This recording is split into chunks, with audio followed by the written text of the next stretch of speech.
What's happening, y'all? It's Great Omega for Greed on Life. Finally back with the video. Maybe some, if not all of y'all been waiting for. First and foremost, I want to say thank you to all of my new subscribers. I appreciate you rocking with me, as well as all my original subscribers. Thank you so much for being a part of this journey. I know I haven't been putting out videos consistently. This pandemic has put things into perspective, to say the least. I might make a video about what I meant by that. But anyway, neither here nor there. Let's talk about it. Do you want to become what they call a watch engineer, or refrigeration engineer, or refrigeration machine operator? Do you want to become any of those things? If you do, I'm going to tell you how to get there. First and foremost, what you would like to do is go over, you can find this information on www.nyc.gov.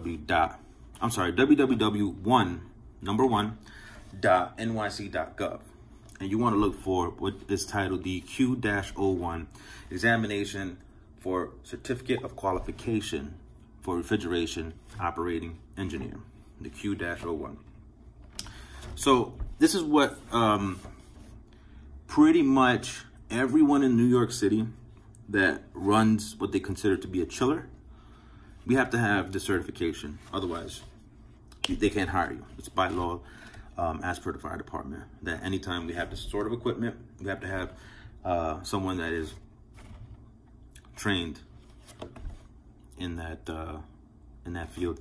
So if you're at the point where you're ready to take the exam, you have to go and make this appointment online, and it has to be, there's some requirements behind it, but it's not even an issue. When you get onto this page, there's a scheduler on that page, and it'll take you right to the calendar. You select whatever date you want to go, and then you go. Excuse me. Pretty straightforward stuff. It's not going to be that difficult for you guys to figure that part out. So I'm just throwing it out there so I could give the most complete information possible. Obviously, you must be at least 18 years old, but realistically, no one who is 18 years old is going to be having this qualification. It's just a little too, I mean, you would have to be like a phenom in high school or something like that in order for you to qualify to go to a trade school and things of that nature. So, yeah. Anyway, point is, minimum 18 years old. All right, and you have to have a reasonable understanding of the English language. Why? Because you need to be able to pass the test, and the test is in English. I mean, that's pretty straightforward, right? So you also must bring an original and one copy of all the required documentation. Okay, the original documents will be returned to you, and they'll keep the copy, all right? So the applicant must provide 2 forms of identification. At least one must be government issued with photo identification, such as a state-issued driver's license or non-driver's ID or passport. Applicants must also submit a high school diploma or GED. And mind you, if you've already been to the fire department, if you've done any exams at the fire department, those things you can kind of bypass because they will already have this information. Applicants must also complete an application for a certificate of fitness, right? It's an A20 form. When you get there, you can complete it as well. You don't need to worry about it, all right? You can just go down there. They have plenty of copies. The applicants must also complete the Z51 form and attached requirement document list on the form. So basically, you got to make sure you fill out that form and bring all the documentation that's on that application. The Universal Technician Certification. This is basically, it's universal, meaning that it can be applied anywhere across the whole United States. This certification allows you to buy, handle, and process refrigeration, things of that nature. So interestingly enough, when it comes to car air conditioning units, this Universal Technician certification is not required. It requires a different sort of certification, and this certification is called the 608. The Universal Technician certification, basically you can work on anything except chillers, more or less. Like you can go, even still you can work on chillers as well. You just can't operate them. When I say operate, I mean you can't be in charge of them, but you can fix them. You can do everything except be in charge of them after they're already completed being built. All right. So in addition to this certification that you need to get, which I'll touch on how you get that in a second. In addition to that, you must provide proof that you meet one of the following requirements, which is either you're currently a high pressure boiler operating engineer, okay, issued by New York City Department of Buildings, or a current marine engineer certificate issued by the United States Coast Guard, or a current professional engineer's license issued by one of the 50 states, or refrigeration operating engineer training course from one of the FDNY certified schools or organizations. You must have at least a 200-hour duration. At least 25 of those hours must be either in a shop or out in the field, meaning hands-on training, okay? In addition to that, you have a list of schools that you can go to. Strangely enough, it appears that I am not able to gain access to this. It was previously available, but it appears that the website has crashed, and unfortunately, I can't give you all of the schools. I don't have the list of them. However, I'll give you a few just off the top of my head that I know of, that for a fact, if you attend these schools, they are accredited by the fire department. Number one, if you're part of Local 32 BJ, if you take the courses that are offered by the training fund, that qualifies you under this requirement, okay? Local 32 BJ, you go to their union school and you get whatever classes you need to take in order to get this course completion. You can take the documentation from 32 BJ to the fire department and it is recognized. In addition, you also have Turner. Turner is another school. It's about a 6-month course, I would say. And it's not going to give you much in the sense of hands-on experience or anything like that. It's mainly tailored to passing the exam. So if you want to pass the test, and that's all you really care about, like say you might have experience, you're already a handyman or something like that, there's no need for you to go to a 1-year or 2-year course when you already have the fundamentals of being an engineer. So like if you're a carpenter, an electrician, a plumber, or anything like that, you can kind of like bypass that. Just get the Turner 6-month course, pay you $4 or $5 grand. I'm not sure exactly how much it costs, but they do have a payment plan associated with that. By the way, the 32 BJ union school is free to members of that union, so you don't pay a dime, okay? $4 or $5 grand for Turner. It's well worth it if you think about it. They do payment plans, so it's worth it if you are interested. We also have the Refrigeration Institute. I highly recommend this one as well. The Refrigeration Institute works with you. You can take a student loan. It's a longer course. It's about a year to 18 months or so. You get lots of hands-on training. You also get job placement. I would definitely recommend the Refrigeration Institute if you have no experience whatsoever. Like if you barely touched a screwdriver in your life before, like if you haven't done anything, I suggest going there, or 32 BJ, which would be, either of those two are probably better because you get like, I did it through 32 BJ. So in order for me to get it through 32 BJ, I couldn't just sign up for those courses. There were prerequisites that I had to take, such as tools of the trade, get you familiar with all the tools and what they're used for. You have to take electricity basics and electricity basics and plumbing basics in order for you to qualify to then take AC 1, 2, and 3. And those AC 1, 2, and 3 would at the end of it, you take a test so that you can get the universal technician certification. With that, now you can go ahead and take the refrigeration license prep, which is again another 1, 2, and 3. When you're done with that, they'll give you the letter to take to the fire department. Excuse me. During these 2 years, you do get field trips. You do get hands-on. You learn how to do flare nuts. You learn how to solder and sweat pipe, and do all types of things. You learn plenty of things. When I went, I also took carpentry just to kind of like around myself, because the reality is people in my position as an engineer, we pretty much do all things. We're not the best at any of these things, but we know how to do all these things. Like, it's important for you to be familiar with all of the trades. Just familiar. You don't have to be just familiar. Anyhow, so that's also the same would be true with the Refrigeration Institute. They're a very good school. And I forgot what the guy's name. I wish I remembered his name. But nothing but good things. Although nothing but good things about this guy. All right. So I suggest that anyone who's interested in the field, that is a very viable school. Definitely worth it. And in addition to that, okay, you would have to have at least 1 year of practical experience in the preceding 3 years if you don't take the course. So these are different ways to do it. So I'm not sure if I explained it the right way. Let me go back, rewind. So in order for you to take this course, you have to provide proof of one of these things, meaning either you have a high pressure boilers license issued by New York City Department of Buildings, or the Marine Engineer Certificate issued by the United States Coast Guard, or a professional engineer's license issued by one of the 50 states. That's one way for you to meet that burden of proof.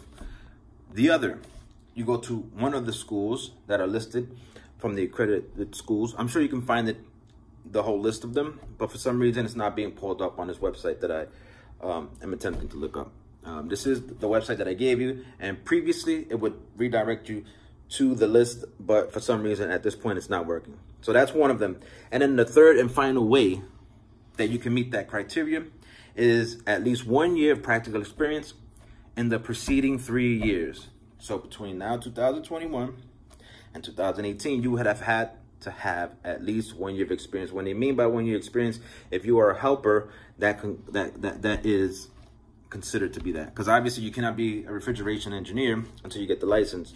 So obviously you would have to have been working alongside someone. Okay, and in order to meet that criteria, you would have to have been working in a building or plant with refrigerating or air conditioning equipment that, at least at a minimum, has an individual system containing over 50 pounds of refrigerant, or a prime mover or compressor of more than 50 horsepower. So just for those of you who don't know, a prime mover is pretty much just that, a pump or a compressor or something like that that moves fluid around, or an aggregate of the individual systems of more than 15 horsepower each, with a total of more than 100 horsepower. So you had a lot of people that ran these buildings back in the day that didn't want to have people that had this license, because this license means more money. You gotta come up off of some more money if you want somebody like me to work in your building.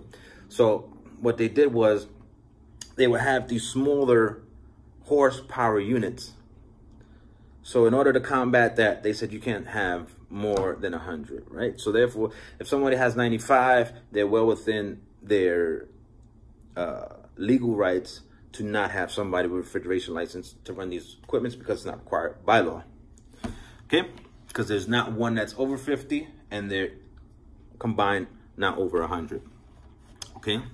Or engaged in the servicing and repair of refrigerating or air conditioning equipment rated at 5 horsepower or over, or meaning that you worked on these equipments. Doesn't mean that you work in the building around them, like the previous one that I mentioned, right? Because that's what that is. You're working in a building that has this equipment. That's the first one. The second one is if you've worked on a small unit, like a 5 horsepower minimum, if you've worked on it, that experience qualifies under this criteria. And then the last one that falls under that category is a combination of practical experience of A and B above that is satisfactory with the fire department. A and B meaning working in the building or servicing and repairing refrigerating or air conditioning equipment rated at 5 horsepower or over. All right.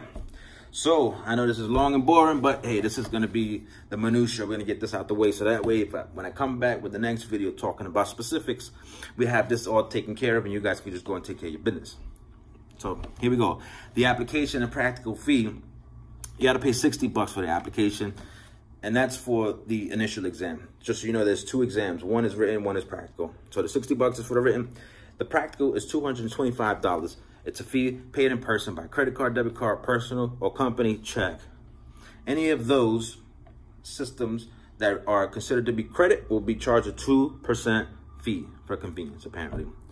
And you can get a fee waiver if you are a government employee who will use their C of F, meaning this qualification, a certificate of fitness for their work-related responsibilities, are eligible for a fee waiver. Okay, so there's a letter that you'll get from that agency that will tell the fire department to waive said fee. Okay, so that's pretty much the nuts and bolts of it all. All right. Both exams are administered on a computer. The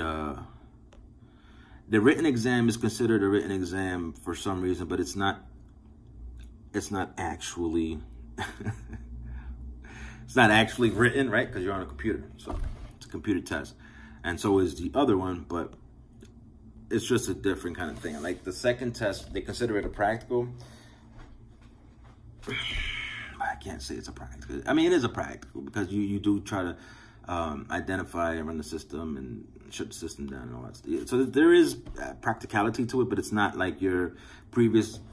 Before I got my license, I was told that people used to actually have to go to a building with a representative from the fire department, and they would go and test these potential candidates, right? And test their knowledge of the systems that they're looking at.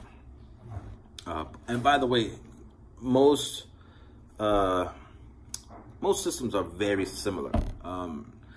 If you work in one building, most likely the other systems will be similar in other buildings. However, I've worked in a building where we had a very small chiller, very small. So this chiller did not have some of the features that are present in newer installations.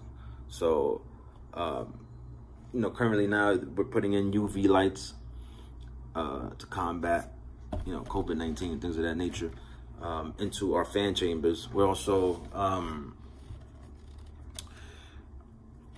we're doing a lot. So you know, if you're in an older building, your fan chambers probably don't have much going on other than having hot coil and a cold coil. Pretty much that's what you're gonna have, and then obviously you have your fan chamber there, and that's pretty much it. You'll have your fresh air dampers in the back and the spill dampers in the back. But besides that, you know, that's what you're dealing with. So just so you know, applicants who fail the exam will receive a failure report. To retake the exam, applicants will need to make another in-person appointment. Okay. So now, just so you know, you are allowed to take the practical examination up to 3 times, paying $225 each time. Okay. If you fail on the 3rd attempt, the applicants will be required to retake the previous exam, which that previous exam is called the Z51. The practical is considered the Z52. Okay.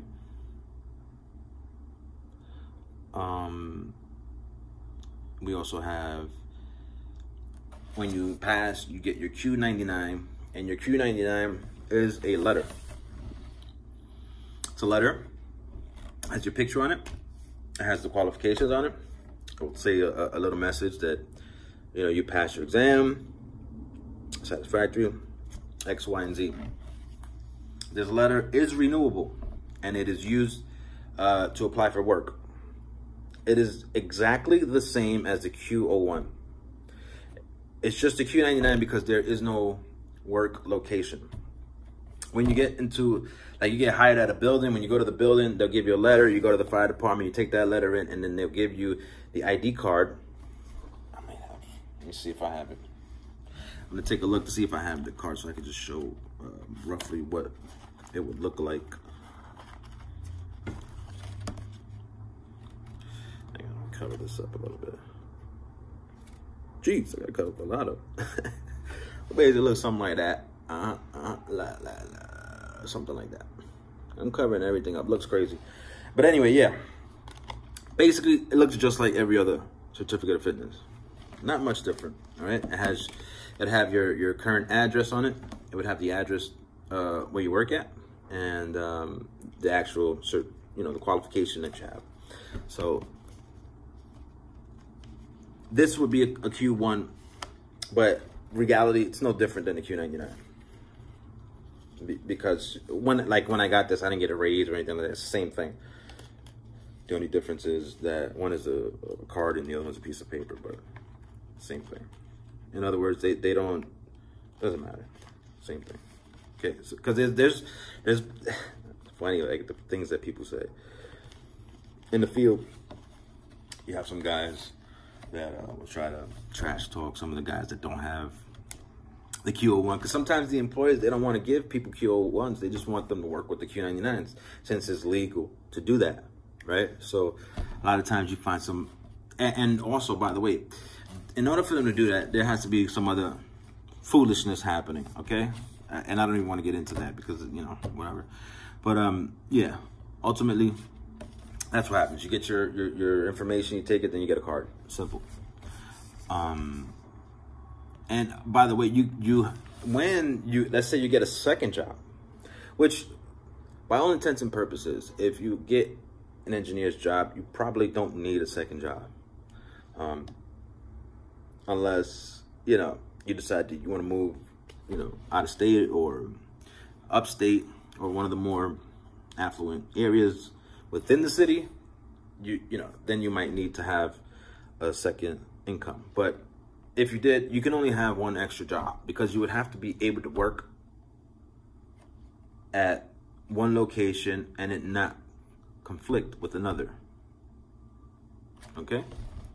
So basically, the certification must not be registered for more than one work location for the same day and time if personal supervision is required. Meaning if you're in charge, if you're the watch, if you are operating that machinery, you can only work at that one location up until whatever time. So for example, me, let's say I have a 7 to 3 schedule Monday through Friday. I can't get another job and on that letter have it say I work 8 to 4 Monday through Friday, because obviously how can I be in 2 places at one time?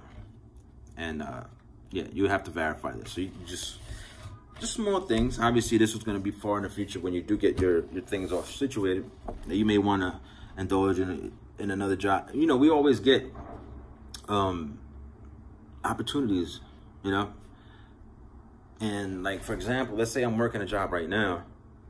I may not want to stay here forever, and as I'm working, an opportunity may show up. I start working there for a while before I leave this job, and here I am working 2 jobs. I'm doing the tightrope walking, as they say. So, hey, look, highly recommend getting this thing because it changed my life. I'm going to be honest. Before I started doing engineering, I did security.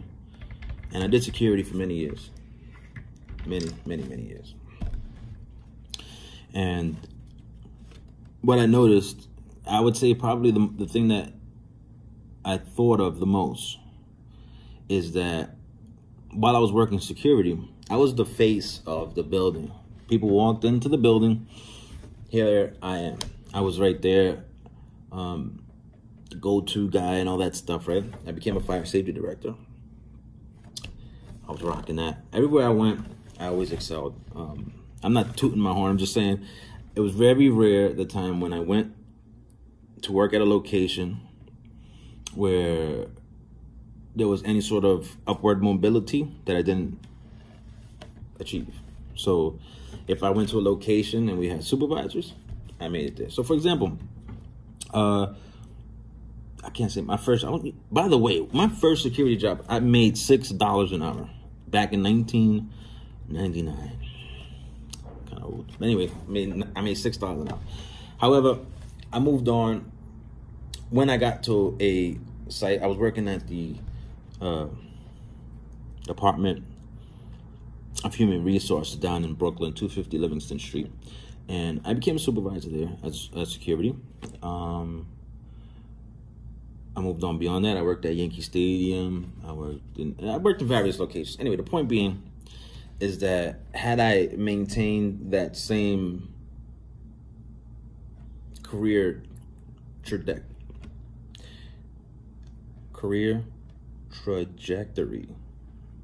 I don't know why that was worded so hard.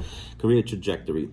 If I would have stayed in that career trajectory, I would still be making around the same money 3, 4, 5 years later, you know, since I've left security, and really nothing to show for it. It's very rare when you find that security companies take care of their employees and give them pensions and medical and all types of, you know, benefits.